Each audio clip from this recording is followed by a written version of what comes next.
Hello friends, welcome to selection classes में आपका बहुत बहुत स्वागत। दोस्तों मैं आज आपके लिए महात्मा गांधी जी से संबंधित वो मोस्ट 55+ प्रश्न लेकर आया हूँ जो रेलवे में बार बार रिपीट हो रहे हैं। गांधी जी लोगों को बहुत परेशान कर रहे हैं। गांधी जी से संबंधित हर शिफ्ट में प्रश्न पूछ रहा है, 1 से 2 प्रश्न हर शिफ्ट में पूछ रहा है।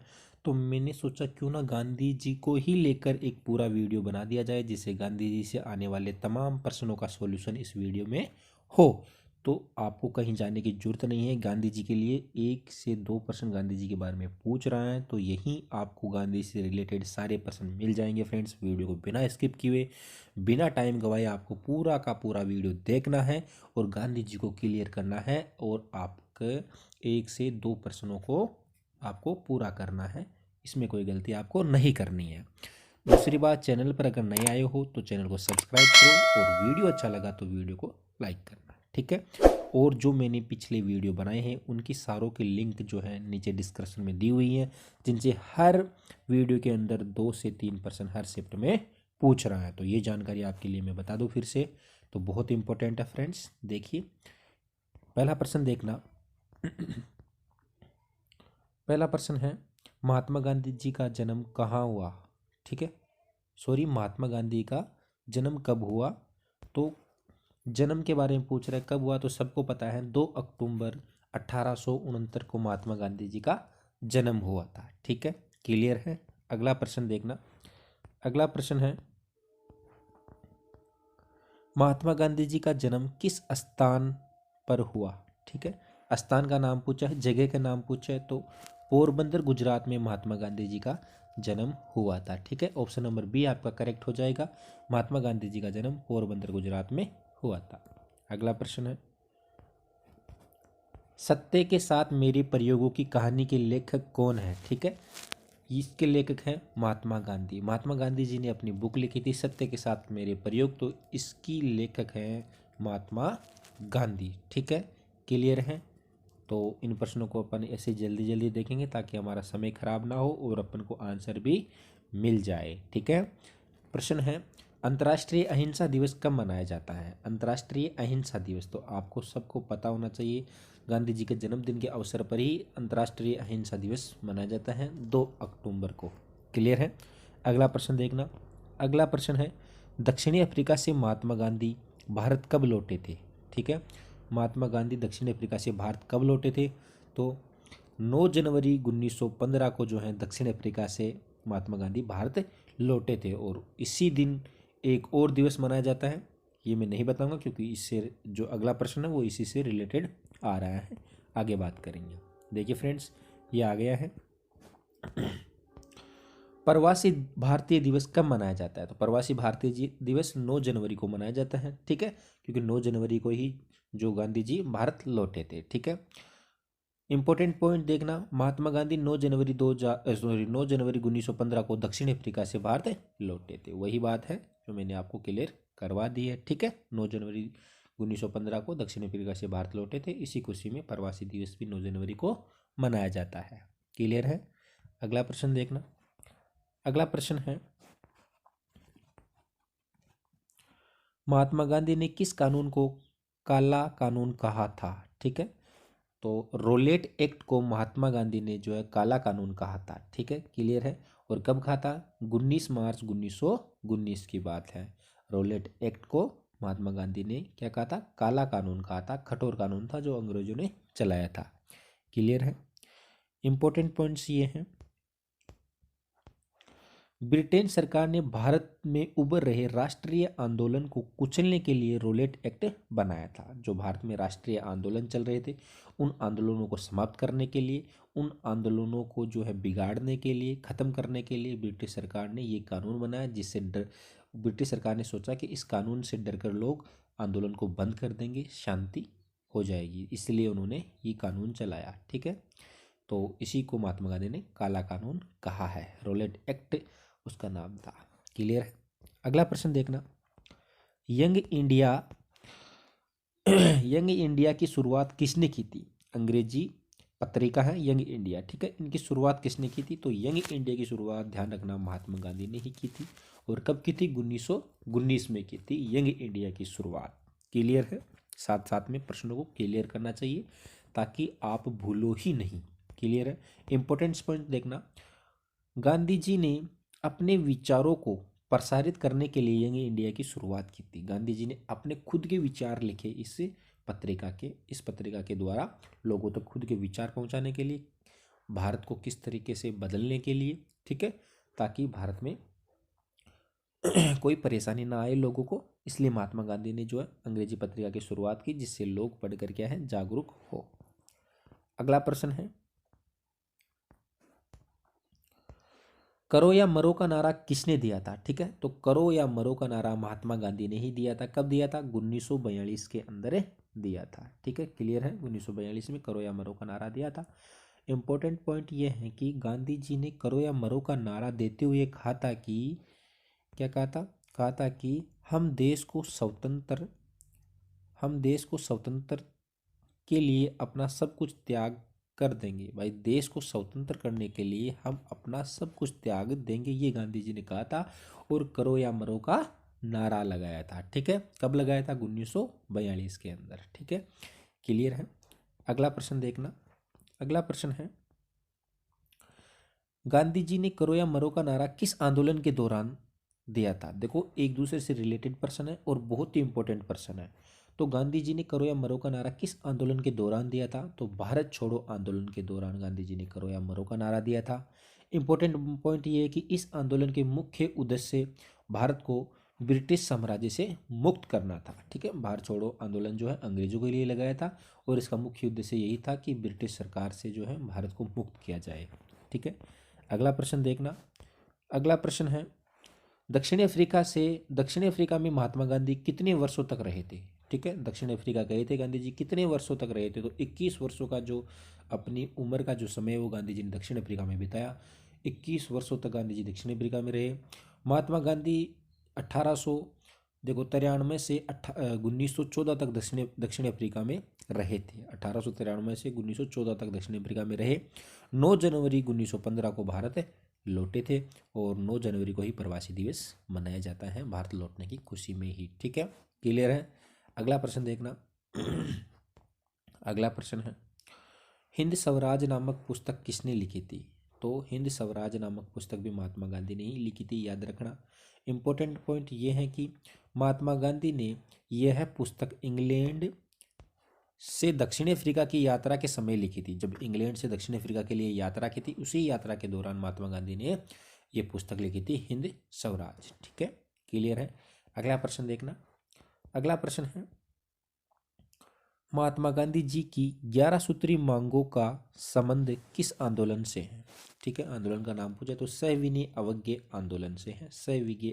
सविनय अवज्ञा आंदोलन है, उससे ही संबंध 11 सूत्री मांगों को संबंध है। ठीक है, इंपॉर्टेंट पॉइंट ये है कि भारतवासियों को सभी कानून से मुक्त करने तथा अपना अधिकार दिलाने हेतु आंदोलन प्रारंभ किया था। ठीक है, अगला प्रश्न देखना।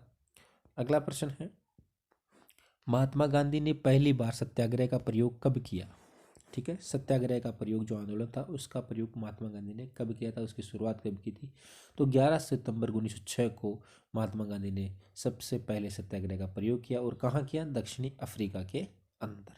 ठीक है, क्लियर है? इंपॉर्टेंट पॉइंट ये है कि महात्मा गांधी ने सत्याग्रह का प्रयोग इसलिए किया था कि दक्षिण अफ्रीका में रंग भेद किया जाता था। ठीक है, तो रंग भेद की नीति थी, धोले और काले के अंदर या काले या गोरे के अंदर भेदभाव किया जाता था। ठीक है, ट्रेन में या बस में कहीं भी सवार होते थे तो गोरे लोगों को आगे की सीट दी जाती थी और जो काले लोग होते हैं उनको पीछे की सीट दी जाती थी। इसलिए ऐसे भेदभाव किए जाते थे, खाने में हर चीज़ में भेदभाव किया जाता था। उसी भेदभाव को मिटाने के लिए गांधी जी ने जो है सत्याग्रह का प्रयोग किया।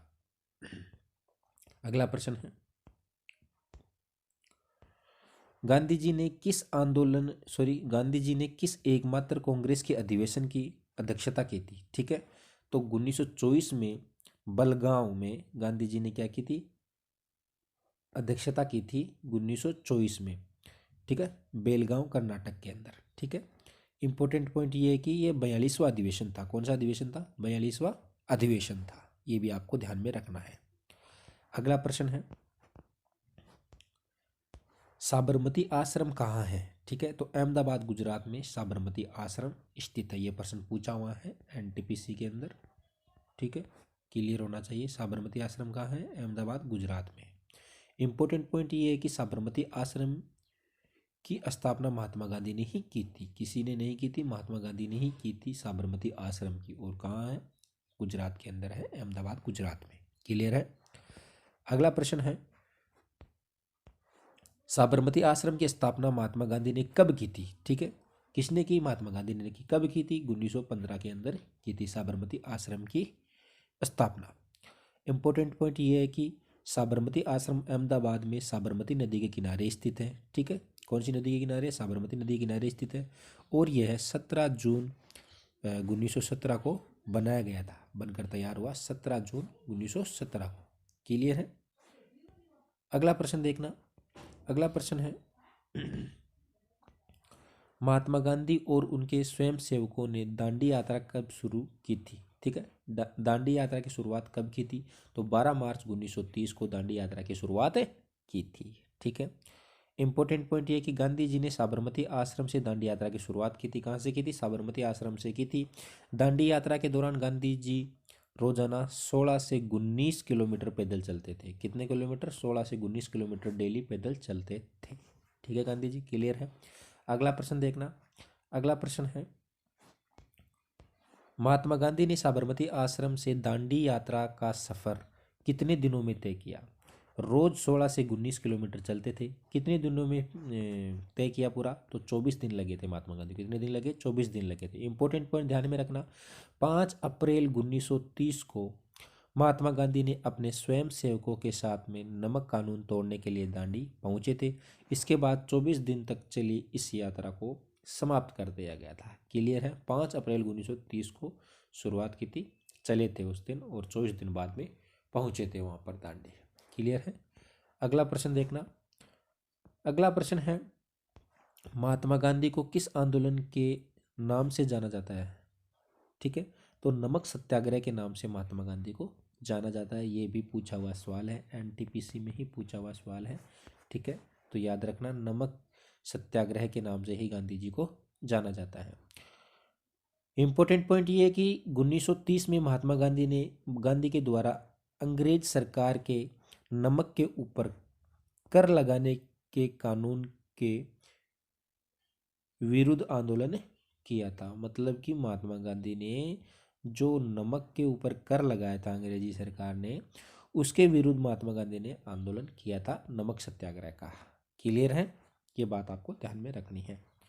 अगला प्रश्न है, महात्मा गांधी के साथ नमक सत्याग्रह का नेतृत्व किसने किया था? तो सरोजिनी नायडू वो महिला थी जिन्होंने महात्मा गांधी जी के साथ में महात्मा गांधी जी का पूरा साथ दिया और नमक सत्याग्रह का नेतृत्व किया। क्लियर है।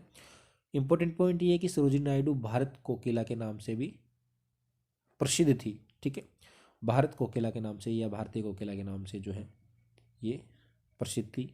ठीक है, सरोजिनी नायडू। अगला प्रश्न है, गांधी जी ने नमक आंदोलन को तोड़ने के लिए कौन सा आंदोलन चलाया था? ठीक है, तो सविनय अवज्ञा आंदोलन गांधी जी ने चलाया था। क्लियर है। अगला प्रश्न है, दांडी आंदोलन के साथ कौन सा आंदोलन शुरू हुआ? तो दांडी आंदोलन के साथ में ही सविनय अवज्ञा आंदोलन भी शुरू हुआ। ठीक है। अगला प्रश्न है, दांडी किस राज्य में स्थित है? तो दांडी के बारे में पूछा तो दांडी गुजरात में स्थित है, सबको पता है। ठीक है, दांडी गुजरात में स्थित है। और दांडी भारत के गुजरात राज्य के निवासी नवसारी जिले में स्थित है। ठीक है, कौन से जिले में? नवसारी जिले के अंदर है, गुजरात का एक जिला है नवसारी, वहां पर दांडी स्थित है। क्लियर है। तो अगर राज्य के बारे में पूछे तो कहाँ? पहले तो आपको पता होना चाहिए कि गुजरात में। गुजरात में कहाँ पूछे तो नवसारी जिला है, वहाँ स्थित है। क्लियर है। अगला प्रश्न है, साबरमती आश्रम अहमदाबाद में किस जगह पर है? ठीक है, देखो, तो केचरब अहमदाबाद गुजरात में जो है साबरमती आश्रम स्थित है। केचरब जगह का नाम है, केचरब। ठीक है, क्लियर है। अगला प्रश्न है, महात्मा गांधी ने असहयोग आंदोलन की शुरुआत कब की थी? तो सितंबर 1920 में महात्मा गांधी ने असहयोग आंदोलन की शुरुआत की थी। आपको ये भी पता होना चाहिए, काफ़ी इंपॉर्टेंट प्रश्न है। तो इम्पोर्टेंट जो फैक्ट है वो ये है कि सितंबर 1920 से फरवरी 1922 के बीच महात्मा गांधी तथा भारतीय कांग्रेस के नेतृत्व में असहयोग आंदोलन चलाया गया था। कब से कब चलाया गया था, डेट भी पूछ सकता, तो सितंबर 1920 से फरवरी 1922 तक जो है ये असहयोग आंदोलन चला था। अगला प्रश्न है, महात्मा की उपाधि गांधी जी को जो है, महात्मा की उपाधि महात्मा गांधी को किसने दी थी? महात्मा की जो उपाधि थी, पहले आदमी जो होते थे वो एक दूसरे को उपाधियां देते थे, ये इसने इसको दे दी तो इसने वापस से इसको उपाधि देती थी, इस तरीके का काम होता था।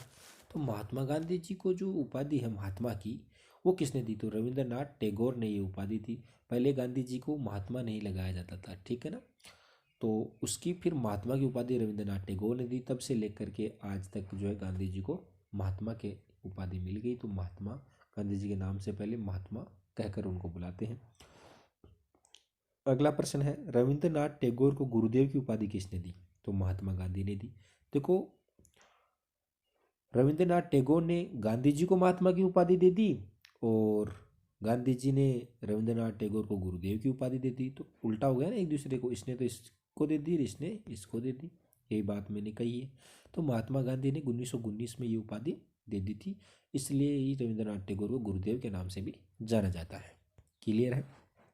इम्पोर्टेंट पॉइंट देखना, इम्पोर्टेंट पॉइंट ये है कि रविंद्रनाथ टैगोर भारतीय साहित्य के नोबेल पुरस्कार से विजेता थे, ठीक है, नोबेल पुरस्कार विजेता थे। राष्ट्रीय गान के रचयिता भी रविंद्रनाथ टैगोर ही थे, ठीक है, ये भी आपको ध्यान रखना चाहिए। ये भी बात पूछी हुई है, पिछली बार पूछी थी कि राष्ट्रीय गान के रचयिता रविंद्रनाथ टैगोर थे। रविंद्रनाथ टैगोर एशिया के प्रथम नोबेल पुरस्कार से सम्मानित व्यक्ति थे। तो पूरे एशिया के अंदर पहले ऐसे व्यक्ति हैं जिनको नोबेल पुरस्कार मिला, वो है रविंद्रनाथ टैगोर, ठीक है। अगला प्रश्न देखना, महात्मा गांधी का पूरा नाम क्या है? ठीक है, तो मोहनदास करमचंद गांधी महात्मा गांधी का पूरा नाम है। क्लियर है? अगला प्रश्न है, महात्मा गांधी की शुरुआती शिक्षा कहाँ हुई थी? तो राजकोट के अंदर शुरुआती शिक्षा हुई थी। और स्कूल का नाम पूछे तो अल्फ्रेड हाई स्कूल, ठीक है, अल्फ्रेड हाई स्कूल के अंदर राजकोट में महात्मा गांधी की शुरुआती शिक्षा हुई। अगला प्रश्न है, गांधी जी के माता पिता का क्या नाम है? तो माता पिता का नाम पूछा हुआ है एनटीपीसी में, तो वो है, देखो, माता का नाम है पुतलीबाई और पिता का नाम है करमचंद गांधी, ठीक है, पुतलीबाई करमचंद गांधी माता पिता का नाम है। अगला प्रश्न देखना, अगला प्रश्न है, महात्मा गांधी के कितने पुत्र थे? ठीक है, तो ये प्रश्न भी पूछा हुआ है, बहुत इंपॉर्टेंट प्रश्न है। तो महात्मा गांधी जी के 4 पुत्र थे, ठीक है, उनका नाम भी देखो, हीरालाल गांधी, रामदास गांधी, देवदास गांधी और माणिक्यलाल गांधी, ये गांधी जी के 4 पुत्रों के नाम से जाने जाते हैं, ठीक है। तो ये महात्मा गांधी के बारे में है। अगला प्रश्न देखना, अगला प्रश्न है, गांधी इरविन समझौता कब स्थापित हुआ? ठीक है, गांधी इरविन समझौता तो 5 मार्च 1931 को जो है गांधी इरविन समझौता हुआ। इरविन समझौते से संबंधित पिछली बार भी प्रश्न आया था, तो आपको ध्यान रखनी है, 5 मार्च 1931 को। अगला प्रश्न है, महात्मा गांधी ने राष्ट्रीय कांग्रेस की अध्यक्षता कब छोड़ी थी? ठीक है, तो राष्ट्रीय कांग्रेस की अध्यक्षता पहले, सॉरी, सदस्यता, अध्यक्षता नहीं है, सदस्यता है। तो पहले राजनीति में थे गांधी जी, फिर 1934 में उन्होंने राजनीति छोड़ दी, ठीक है। फिर गांधी जी ने वापस विचार किया। अगले प्रश्न में देखना, महात्मा गांधी जी की राजनीति में कब सक्रिय हुए थे, यानी कि वापस कब लौटे थे? ठीक है, तो 1934 के अंदर तो राजनीति छोड़ दी, सदस्यता छोड़ दी। फिर उसके बाद में 36 में वापस राजनीति में कदम रखा, वापस राजनीति में लौटे 1936 के अंदर, 34 में छोड़ी, 36 में वापस लौट आए। क्लियर है? अगला प्रश्न देखना, अगला प्रश्न है, महात्मा गांधी को पहली बार जेल कब हुई थी? ठीक है, महात्मा गांधी जेल गए थे, तो पहली बार जेल कब हुई थी? 1908 में हुई थी। और जोहानिसबर्ग में, दक्षिण अफ्रीका की एक जेल थी जोहानिसबर्ग, उसमें गांधी जी को जेल हुई थी। क्लियर है? अगला प्रश्न है, गांधी जी ने अपना पहला भाषण, बड़ा भाषण किस उद्घाटन के दौरान दिया था? ठीक है, तो बनारस हिंदू विश्वविद्यालय के दौरान जो है उसका उद्घाटन था, बनारस हिंदू विश्वविद्यालय के दौरान, उसमें गांधी जी ने सबसे बड़ा अपना भाषण दिया था। ठीक है, अगला प्रश्न देखना, अगला प्रश्न है, भारत में महात्मा गांधी का कौन सा आंदोलन पहला आंदोलन था? ठीक है, तो चंपारण सत्याग्रह गांधी जी का पहला आंदोलन था भारत के अंदर। क्लियर है? अगला प्रश्न है, महात्मा गांधी ने पोस्ट पेड चेक किसे कहा था? ठीक है, पोस्ट डेटेड चेक है, सॉरी, पोस्ट डेटेड चेक किससे कहा था महात्मा गांधी ने? तो क्रिप्स मिशन को जो है पोस्ट डेटेड चेक कहा था। और कब कहा था? 1942 के अंदर कहा था। क्लियर है? 1942 में पोस्ट डेटेड चेक कहा था महात्मा गांधी ने। अगला प्रश्न देखना। अगला प्रश्न है महात्मा गांधी जी के निजी सचिव कौन थे? ठीक है, महात्मा गांधी जी के निजी सचिव माधव देसाई थे। कौन थे? निजी सचिव माधव देसाई थे। तो देखो ये 4-5 प्रश्न है, इनको क्लियर करना है आपको। निजी सचिव माधव देसाई थे। ठीक है। प्रश्न अगला है महात्मा गांधी के आध्यात्मिक गुरु कौन थे? लियो टॉल्स्टॉय थे। ठीक है। फिर अगला प्रश्न है महात्मा गांधी के राजनीतिक गुरु कौन थे? तो गोपाल कृष्ण गोखले थे। ठीक है। देखो निजी सचिव थे माधव देसाई, आध्यात्मिक गुरु थे लियो टॉल्स्टॉय, और राजनीतिक गुरु कौन थे? गोपाल कृष्ण गोखले। ठीक है। आगे हैं महात्मा गांधी ने अखिल हरिजन समाज शुरू कब किया था? जो अखिल हरिजन समाज है वो महात्मा गांधी ने कब किया था? तो 1932 के अंदर महात्मा गांधी ने अखिल हरिजन समाज की शुरुआत की थी। ठीक है। अगला प्रश्न है महात्मा गांधी ने चंपारण आंदोलन की शुरुआत कब और कहाँ की थी? ठीक है। तो चंपारण जो आंदोलन हुआ था वो महात्मा गांधी ने जो है 1917 में बिहार राज्य के चंपारण जिले में किया था। ठीक है। कहाँ किया था? 1917 में बिहार राज्य के चंपारण जिले में किया था। अगला प्रश्न देखना। अगला प्रश्न है महात्मा गांधी का पहला अनशन कहाँ हुआ था? ठीक है। तो अहमदाबाद में महात्मा गांधी जी का पहला अनशन हुआ था। गांधी जी ने खाना पीना छोड़ दिया था, भूख हड़ताल कर ली थी अहमदाबाद के अंदर पहली बार। अगला प्रश्न है सुभाष चंद्र बोस को देशभक्त किसने कहा था? तो महात्मा गांधी ने ही सुभाष चंद्र बोस को जो सबसे पहले देशभक्त कहा था। क्लियर है? अगला प्रश्न है महात्मा गांधी जी को अर्धनग्न फकीर किसने कहा? ठीक है। अर्धनग्न फकीर जो है महात्मा गांधी जी को विंस्टन चर्चिल ने कहा था। किसने कहा था? विंस्टन चर्चिल ने महात्मा गांधी जी को अर्धनग्न फकीर कहा था। ये very very very very most important person है। इतनी बार पूछ लिया जितनी बार इसकी हद नहीं है, इसलिए बहुत इंपॉर्टेंट पर्सन है। ठीक है। अगला प्रश्न है महात्मा गांधी ने किस कारण केसर ए हिंद की उपाधि छोड़ी थी? तो पहले महात्मा गांधी जी को किस केसर ए हिंद के नाम से भी जाना जाता था, फिर उसके बाद में ये उपाधि छोड़ दी थी जलियांवाला बाग हत्याकांड के बाद में। जलियांवाला बाग हत्याकांड हुआ था, उसके बाद में केसर ए हिंद की उपाधि गांधी जी ने छोड़ दी थी, त्याग दी थी। ठीक है। अगला प्रश्न देखना। अगला प्रश्न है पहले वे आपको अनदेखा करेंगे, फिर वे आप पर हंसेंगे, फिर वे आपसे लड़ेंगे और फिर आप जीत जाएंगे। ये किसने कहा? तो ये गांधी जी ने कहा था। ठीक है। ये गांधी जी की कुछ लाइनें हैं, अच्छी लाइनें हैं जो गांधी जी ने कही थी, तो ये भी आपको ध्यान में रखनी है। ठीक है। अगला प्रश्न है गांधी महात्मा गांधी की हत्या कब व किसने की थी? ठीक है। महात्मा गांधी जी की हत्या कब हुई? तो 30 जनवरी 1948 को हुई थी। और किसने की थी? नाथूराम गोडसे ने की थी। गोली मारकर उनकी हत्या कर दी थी। ठीक है। तो 30 जनवरी 1948 को 30 जनवरी 1948 को जो है महात्मा गांधी जी की हत्या कर दी थी। किसने की थी? नाथूराम गोडसे ने। क्लियर है? अगला प्रश्न है महात्मा गांधी जी की हत्या किस जगह की गई थी? तो महात्मा गांधी की हत्या किस जगह की गई थी? तो बिरला भवन के जो बगीचा था उनके बीच महात्मा गांधी जी को मार दिया था। ठीक है। गोली मारकर उनकी हत्या कर दी थी। अगला प्रश्न है शहीद दिवस कब मनाया जाता है? तो 30 जनवरी को ही शहीद दिवस मनाया जाता है। ये भी आपको ध्यान में रखना है। ठीक है। जब गांधी जी शहीद हुए तो उसी दिन से शहीद दिवस भी मनाया जाने लगा। महात्मा गांधी स्मारक संग्रहालय कहाँ स्थित है? तो साबरमती आश्रम में महात्मा गांधी स्मारक संग्रहालय स्थित है। ठीक है। अगला प्रश्न है महात्मा गांधी जी की स्मारक कहाँ स्थित है? महात्मा गांधी की स्मारक कहाँ स्थित है? तो राजघाट दिल्ली के अंदर महात्मा गांधी स्मारक स्थित है। ठीक है। अगला प्रश्न देखना महात्मा गांधी की स्मारक व देवनागरी लिपि में क्या लिखा हुआ है? ठीक है। तो वहाँ पर लिखा हुआ है हे राम। ये प्रश्न भी पूछा हुआ है और बहुत अच्छा इंपॉर्टेंट प्रश्न है कि महात्मा गांधी की स्मारक व देवनागरी लिपि में क्या लिखा हुआ है? तो हे राम लिखा हुआ है। ठीक है फ्रेंड्स। तो ये हमारे थे 55 प्रश्न आज के। तो इतने इंपॉर्टेंट प्रश्न थे जो आपको हर जगह देखने को मिलेंगे, हर एग्जाम में देखने को ये प्रश्न मिलेंगे। वेरी वेरी मोस्ट इम्पोर्टेंट प्रश्न है। ठीक है। तो अब इतना वीडियो देखा है, वीडियो अच्छा लगा तो लाइक करना, और चैनल पर आए हो तो चैनल को सब्सक्राइब करके ही जाना और बेल आइकन को भी दबा कर जाना ताकि आने वाली वीडियो की नोटिफिकेशन आपको टाइम पर मिलती रहे।